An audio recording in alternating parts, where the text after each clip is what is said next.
It's the preview show. It's the No Nay Never podcast.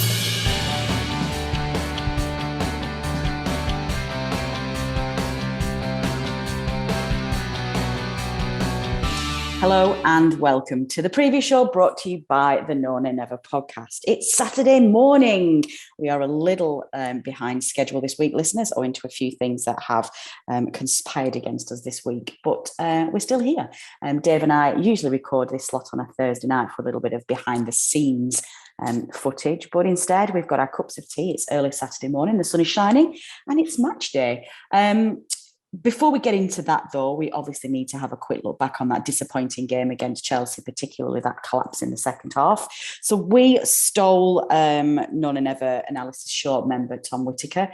We asked him to give us a few thoughts to analyse what went wrong. So let's hand over to Tom and see what he had to say. Hey up, it's Tom here, just with a few observations and thoughts after the Chelsea game. The quintessential game of two halves, really. Obviously, a really, really good first half performance. Thought we more than matched Chelsea. Where if any team would have gone in ahead at half time, it would have been us. We defended really well. We looked solid. We had a goal threat, and just a shame. A couple of situations didn't quite fall for us. You had Vego's shot being cleared off the line. I don't think that was ever going to not get cleared, but it was a good little move. The cross that Mendy spills that McNeil should obviously hit the target with, snatched at it, maybe put it over the bar, and obviously we'll talk about McNeil. It affected his confidence. You could see, I think, for the rest of the game, he had the moment where we broke away. He actually turned Chalobah really nicely, and then he just seemed to not have any idea what to do with it after that. He just stops and lets the ball run out. Rodriguez is fantastically well to keep it in, and then McNeil can't find Lennon with that ball. And, the frustration around McNeil's game obviously bled into the second half. Of course, the second half starts with him getting absolutely turned inside out by, it has to be said, not exactly stellar footwork, I didn't think, from Reece James. He didn't have to work too hard to make the space for himself. Sells McNeil a treat, and then the shot does come through under the 3-4 players into the corner as well. No chance for Pope. And obviously that goal right at the start of the second half really rocked us from playing as well as we perhaps have done all season in that first half. We looked as bad as we have all season in that second half. It was one of those games where you really don't feel that the minimum requirement of maximum effort was being put in for those sort of 10-15 minutes after the break. Heads went down, not tracking runners, giving people free headers. I mean, that second goal was just so weak from start to finish. So easy to get the crossing from the left-hand side. Roberts lets it go over his head. Pope doesn't even move for the header, and it culminates in a really disappointing second half performance and a heavy defeat. That being said, while it wasn't a good performance, it doesn't define our season by a long shot. Chelsea, obviously, the world champions, a really good side. We were always expecting to lose that. We could have put in a great second half performance and still lost that game. You saw against Liverpool, we played well and we didn't get anything. The blows to the goal difference is disappointing, but then you look at what happened to Everton on Monday night, and actually we have not really lost much ground at all. Brentford won and everyone else around has lost. So from that point of view, getting a difficult fixture out of the way and not losing too much ground in the relegation race gives you a bit of cause for optimism, I think. Obviously, if we play that as badly as we did in the second half in the remaining games, then we're not going to give ourselves much chance. But if we play like we did in the first half, we're going to give better teams than Chelsea a game. So, yeah, for me, while it was disappointing, and obviously we all came off the second half feeling very dispirited, let's just part that and move on now. We've got a really good opportunity on Saturday. I'm recording this on Thursday evening. At half time, some of our relegation rivals are playing, and the results are all going our way so far. Watford are getting battered, Norwich are losing, Leeds 1-0 down at half time as well. So, assuming those scores stay as they are, then that's been a really good evening for us. And we're playing Saturday, and a lot of our relegation rivals are playing Sunday. So if we can get 3 points on the board, then the table's going to look really good for us, and we're going to put pressure on those teams below us, especially with us still having those games in hand as well. So yeah, reasons to be cheerful as long as we can get that result against Brentford. If we get a win, it'll be massive. It really will be huge, especially with a few weeks then for our players to rest, get people back from injury, Vidra, Ben Mee, perhaps get a bit more fitness into Cornet as well. It could be a really good opportunity for us. Yeah, fingers crossed. I'm going down. I'm sure we've sold out, and it's going to be a great atmosphere. Let's hope it's a performance like the first half and not the second half. Come on, you Clarets. Okay, well, best not to dwell on that too much, Dave. It's gone. We always say this on the previous show. The beautiful thing about football is that there's always another game, and indeed we do. And it's a big one today. So let's get some housekeeping matters out of the way, and we will look at previewing today's crunch match. And the first one of those is a quiz answer. Before that Chelsea match, you set our listeners the following quiz question, which was, prior to this weekend, which players scored for Burnley the last time the Clarets beat Chelsea at Turf Moor, and what was the year? Now, Dave, this was a bit of a stinker, and I certainly didn't know the answer to these. So what we want from you is, A, the correct answers, and B, any successful listeners who managed to get it right. Yeah, well, the correct answers were Billy Hamilton scored twice and Terry Donovan got the other goal. That was a match which finished Burnley 3, Chelsea 0 on the 23rd of April, 1983. Although that victory wasn't enough to save us from relegation, we went down at the end of that season, unfortunately. And we had to wait a while until the 2009-10 season before our paths met with Chelsea again in the league. And I think we stumped everyone with this. I've not seen any correct answers through, so we've stumped our listeners on this question. Yeah, you certainly did. Every now and again, you do that. Well, don't be disheartened, listeners, because you don't have to wait very long for another quiz question. Along with football matches, that's the beauty of the preview show. You just need to wait for another episode. So all you need to do is stick around to the end of this recording, and we will give you this week's quiz question. Premier League head-to-head. Well, let's get on to the main event, shall we, Dave? Of course, it is a massive, massive game. I don't think this is a 6-pointer. I think this is a 456-pointer game. It is, of course, that crunch relegation game, the bottom of the table, Brentford Away, Saturday the 12th of March, today. 3 p.m. kickoff, not televised anywhere in the UK, which will come as no surprise to anybody, I think. We're going to start, as we always do, with the history of this section, Dave, which we might have a slight problem with. Yes, slightly. We don't have any Premier League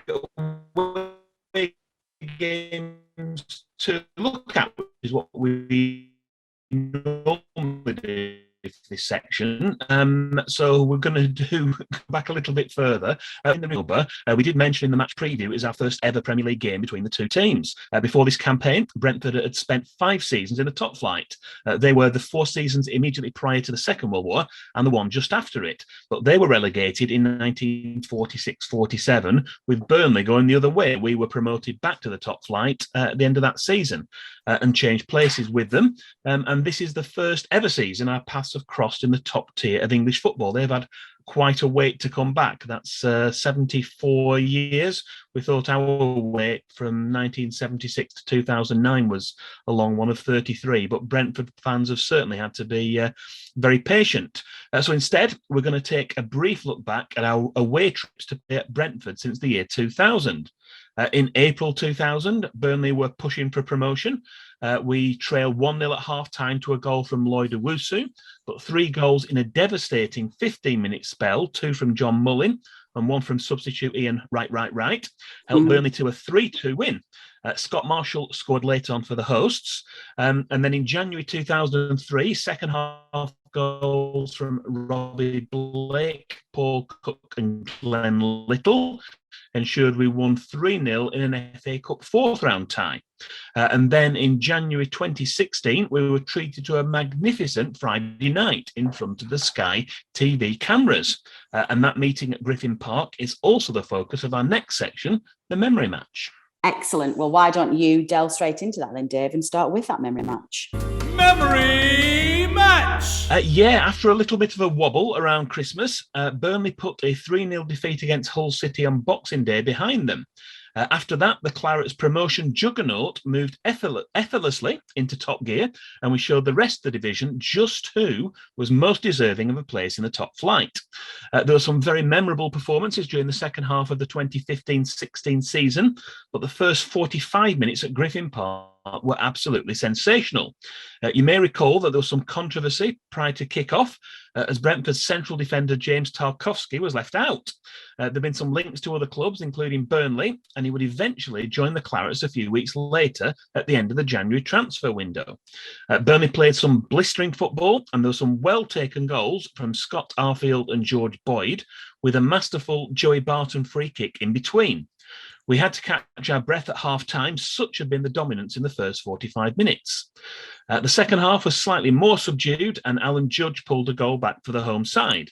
But it was a magnificent away win, and just one of many we would enjoy in the second half of that memorable 2015-16 season, which ended with Burnley lifting the trophy as Championship champions.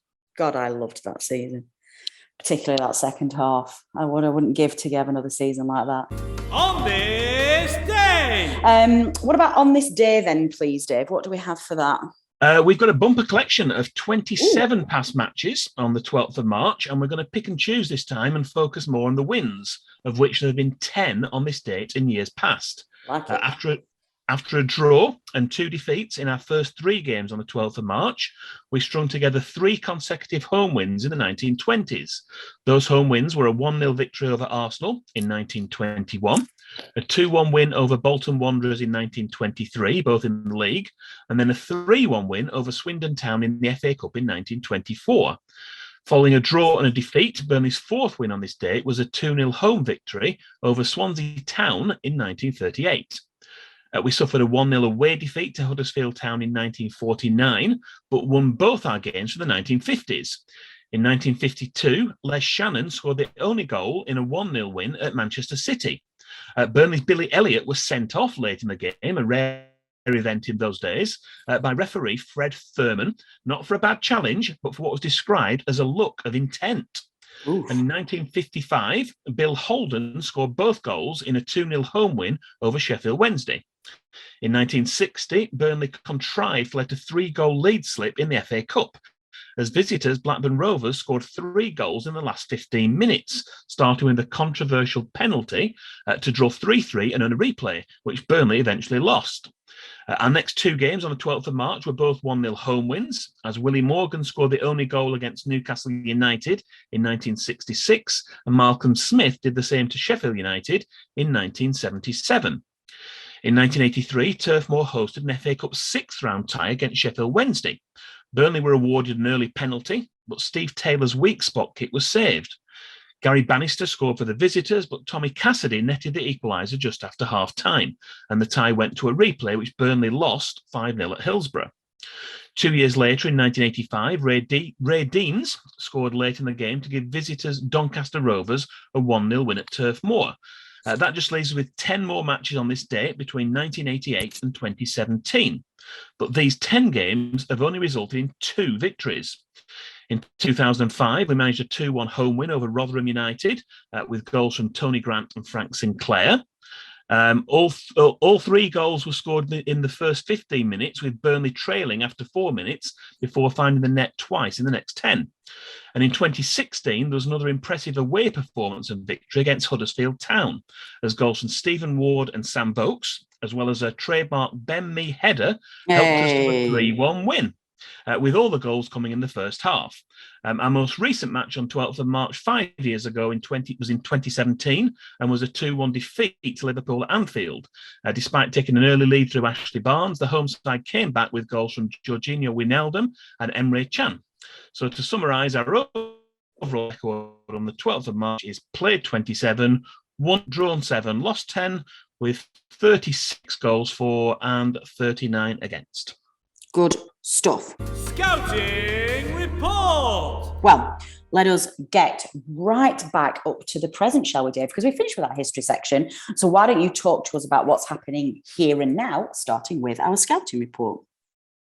Yeah, well, in addition to the players that arrived at Brentford over the summer, they also brought in a couple of new faces during the January transfer window. The name that grabbed all the headlines was the arrival of free agent Christian Eriksen, who is now able to resume his career after suffering a cardiac arrest at the Euros last summer. He's now been fitted with an implant, which is effectively a mini defibrillator, and has been cleared to play. He made his debut coming off the bench in Brentford's 2-0 home defeat to Newcastle, and then started in their 3-1 win at Norwich City last week. They also brought in former Huddersfield Town and Everton goalkeeper Jonas Lossell. Thomas Frank has used a 3-5-2 formation for most of the season, although he's switched to a back four for their two most recent Premier League games and may be tempted to stick with this formation to match up against Burnley. In terms of injuries, they're still missing Tariq Fosu and Julian Janvier through injury. Joshua De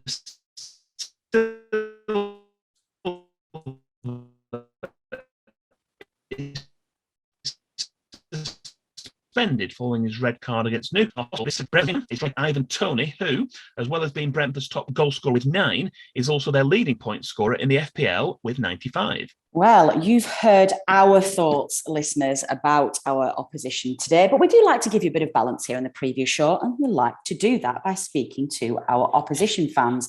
And we are delighted once again to be joined by long-term friend of the show, Billy Grant, who has given us his thoughts from the Beesotted Brentford podcast ahead of today's fixture. Opposition View. Hi, Burnley fans. This is Billy from Beesotted podcast. Thanks for having me on. No, nay, never. Again, it's always a pleasure to come onto your podcast and chatting to you on the eve of a massive game, actually.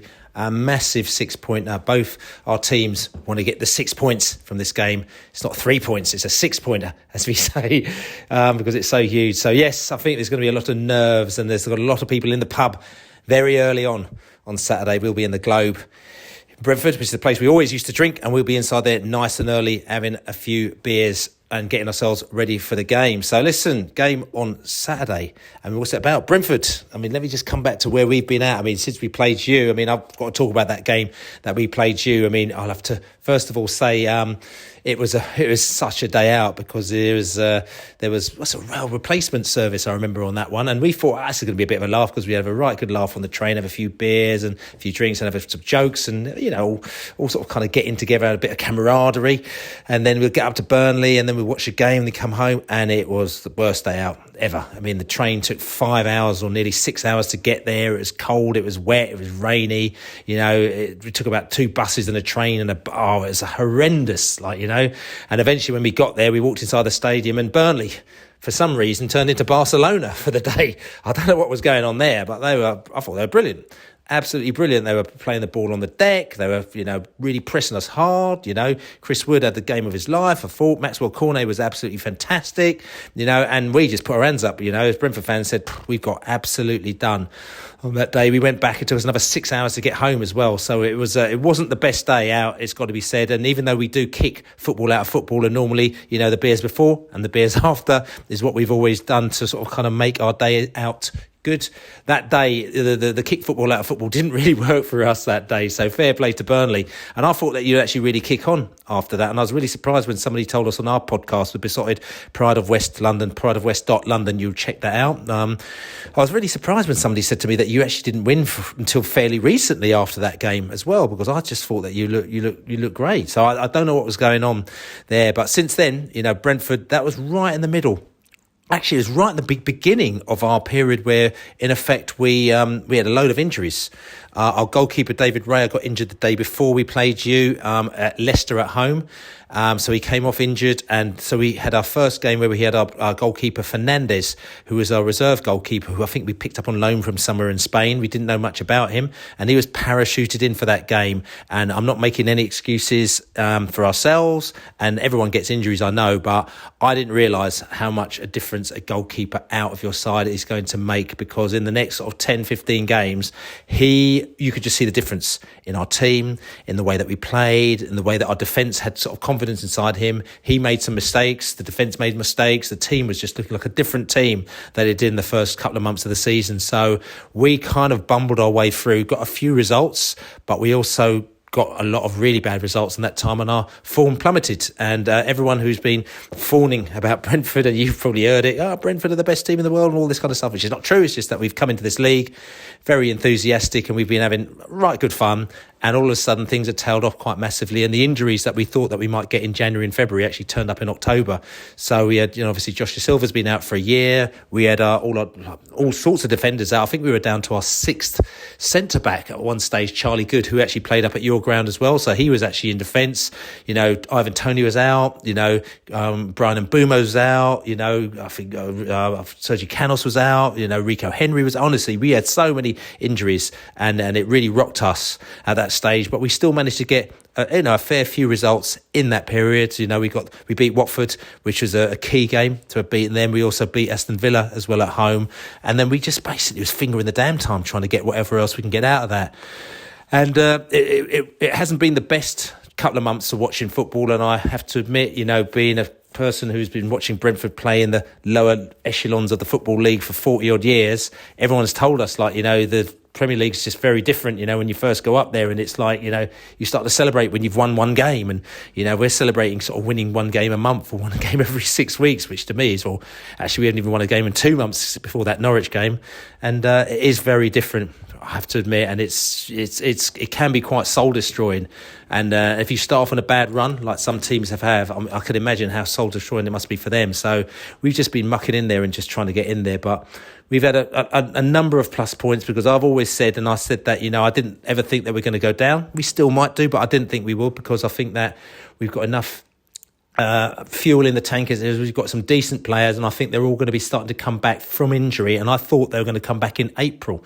So I was very surprised when David Raya actually came back from injury about a month ago, about three or 4 weeks ago, for the Everton FA Cup game. Actually, he came back at the beginning of February, and that was after the substitute goalkeeper Fernandes, who played against you, and then he played about another 10 or 12 games.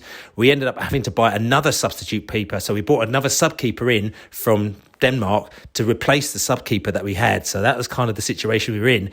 And then the sub-keeper that we bought in, actually, I don't think he actually made a save. I think he let in about sort of 9 goals or something like that, and he actually didn't make a save in any of the games that he played in. And then David Raya came back, and we went, hey, David Raya's back. So, so that's the situation. So Raya's come back, and he was a bit rusty to start off with, but all of a sudden we could see what a difference he makes to our side. And he was fantastic in a few games, and he played against Norwich last week, and he really was the difference between us sort of possibly going a goal behind, which we could have done in a couple of occasions, but him keeping the clean sheet, then us going a goal ahead. And for the first time in ages, since the Everton game in November, and Everton, I have to say, probably were the worst side that we've played this season as well.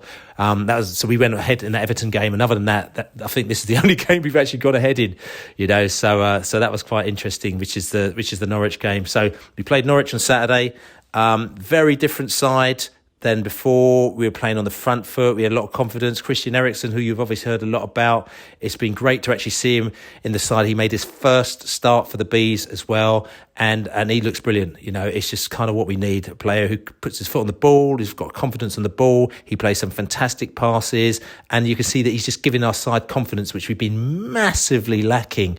So, it's in that Norwich game. Okay, we got 2 penalties, and Ivan Toney scored another goal, so a hat-trick in the Premier League, which is great for Ivan Toney as well. But it's just been unbelievable for our confidence. And I went down to that game. I actually didn't get there till half time, because my daughter had a football match actually at Gunnersbury Park, which is literally right next to Brentford, and I had to watch a game in the semi-final of the Cup and then jump on the train, and I got down to Norwich at half time, and I got there for all the second half celebrations and shenanigans. So that was good fun actually. So I had a really good day out at Norwich, and we got that result. But we know the game against Burnley is a massive game for both of us.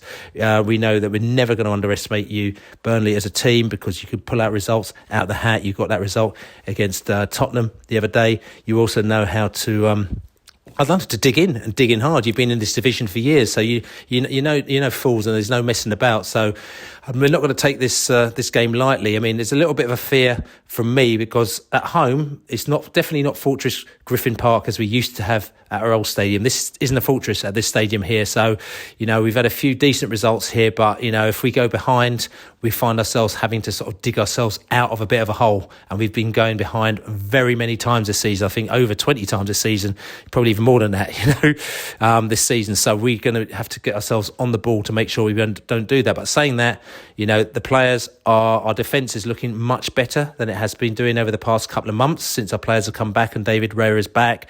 Like I said, Christian Eriksen is in. Josh De Silva is going to be out for this game because he got suspended. Sergi Canos is going to be back. I'm not sure where he's going to play actually. He might be playing probably be playing as a wing back again, possibly, or we might go for Roslev in that position. I'm not quite sure, but I think there's a bit of a positivity going on with the Bees at the moment now. So I think a lot of the fans after that last Norwich result are feeling a little bit more positive. So on our podcast, like I said, you can check it out, prideofwest.london. Lainey went for a 1-1 draw, Ali went for a 1-0 win, and I went for a 2-0 win for the Mighty Bees. So that's kind of where our heads are at. You can see we're sort of slightly tentative, but we're thinking that we might get a little, we might get the points here if we do what we did last week at Norwich. But anyway, listen, enjoy the game. Come down to Brentford. There's loads of pubs in the area, in the Kew area, and also in the old Brentford area as well. Just check out Beesotted.com. We will have a pub guide on Friday where you can check out all the pubs, 20 plus pubs down there. Come and enjoy yourselves, kick football out of football, as we say. And as they say, may the best team win. And if that's Burnley, then hopefully Brentford will win. Anyway, thanks for inviting us onto your podcast, No Nay Never crew, and I will catch up with you very, very soon. Thank you. Okay, Dave, referee, who's going to be officiating, please? We've got Paul Tierney of Wigan. He's going to be making the journey down south with us to West London, not literally, to take charge on this Saturday afternoon. He's already refereed 2 Burnley games this season. Both of those games were, unfortunately, away defeats against teams who were in and around us towards the bottom of the table. As well as being the referee for our 1-0 defeat at Newcastle United in December, he was in charge at Ellen Road for our 3-1 defeat in January. Prior to that, Burnley had won 2 and drawn 1 of his previous 3 matches over the previous 2 seasons. Overall, there have been 6 Burnley wins from his 16 games in charge, with 3 draws and 7 defeats. There's been just 1 dismissal in those 16 games, and that was an odd one to say the least, as he controversially sent off Brian Stock at Barnsley following 2 yellow cards as we exited the FA Cup after a 1-0 defeat. And finally, for this section, Lee Mason has been selected to be the video assistant referee for this match. Good stuff. Statman Dave's Stat of the Week.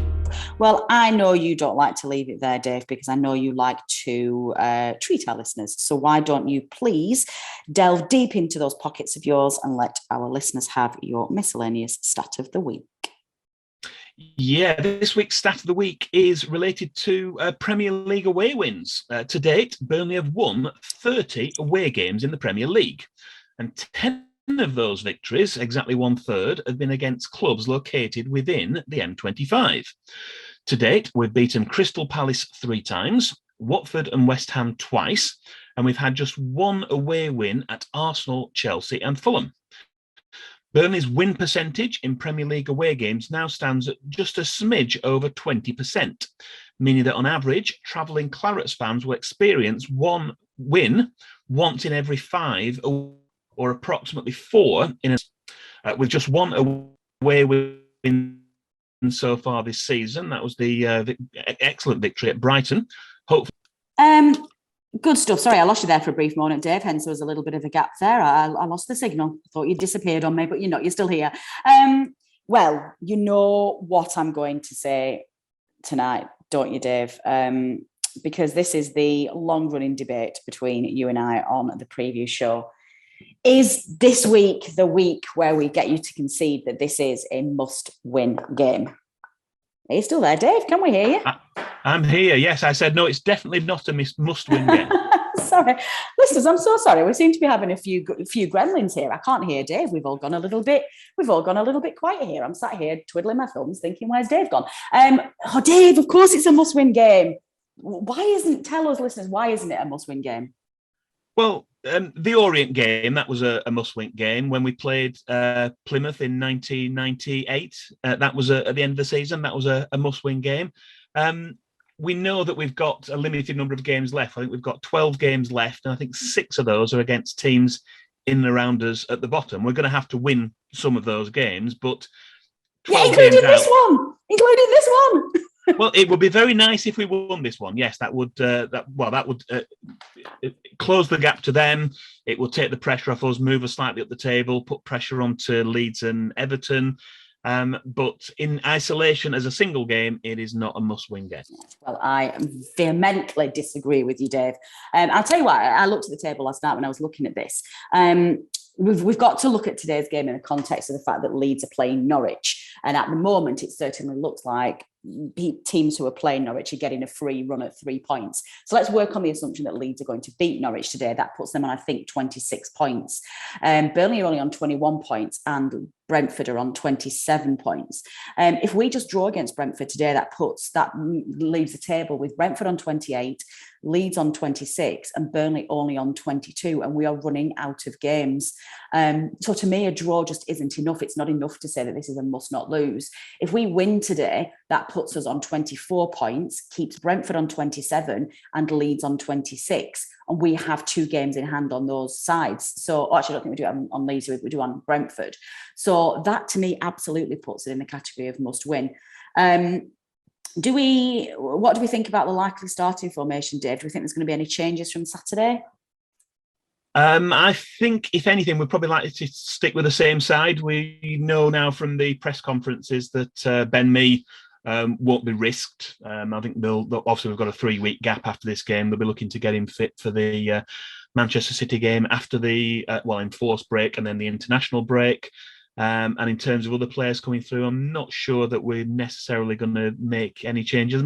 I suppose the other one might be Jack Cork. That might be another possibility in terms of a tinker to the starting 11. But in terms of other players, Mate Vidra's had is it dislocated elbow or twisted his elbow, so he's going to be out for a little bit longer. Eric Peters is still out, so if anything, we're going to have a very similar side, I think, to the one that played last Saturday.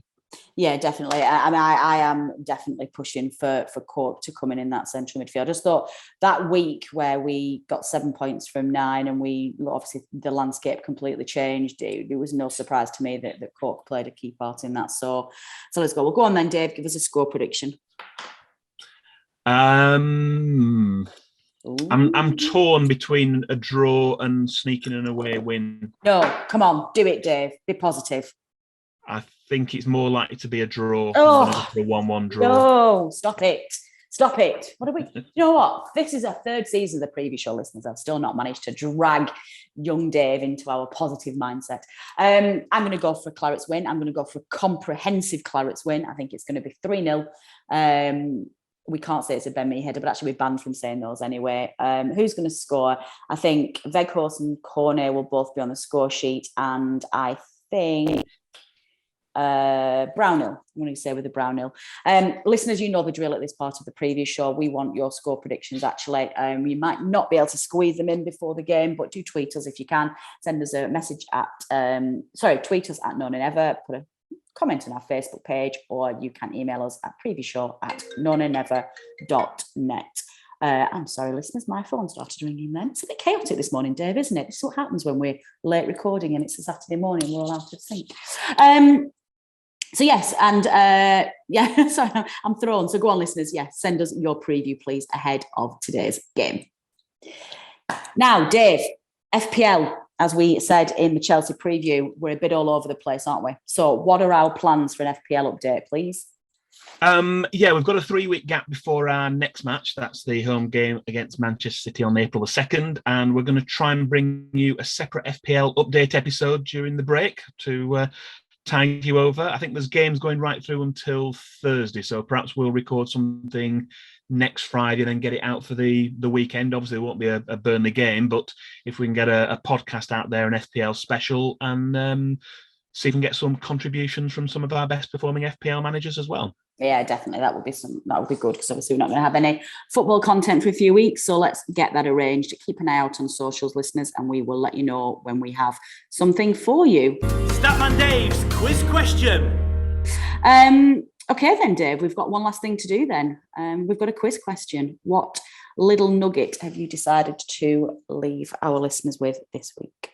This week's quiz question, I think you're going to like this one. The question is, who was the last Burnley player other than Ben Mee to score a winning goal with a header in a Burnley 1-0 win at Turf Moor? Oh, and who wow. were the opposition? Oh, what a question. I love it. I do love how the Ben Mee head has become a bit of a theme. I think we can trademark it, Dave. I think Ben Mee might have some rights over that, but you never know. We might try and steal that one. Well, how do our listeners submit their answers, please? Correctly or incorrectly? Yeah, you can tweet us or preferably send us a direct message on Twitter. That's @NoNayNever. You can email us, previewshow@nonaynever.net, or reply to the post for this preview show on either the No Nay Never Facebook page or on YouTube. Good stuff. Finally then, community news. What have we got to leave our listeners with before we let them take a deep breath and get in the right frame of mind for this Brentford game? Just a quick heads up, really, for what's in the pipeline during the next 3 weeks. We've mentioned already about the FPL special we're going to do. There's a couple of other things as well on the back burner. One of the specials we're planning during the extended break after this Saturday's match at Brentford is a feature on a new book from Burnley fan and author Dave Thomas.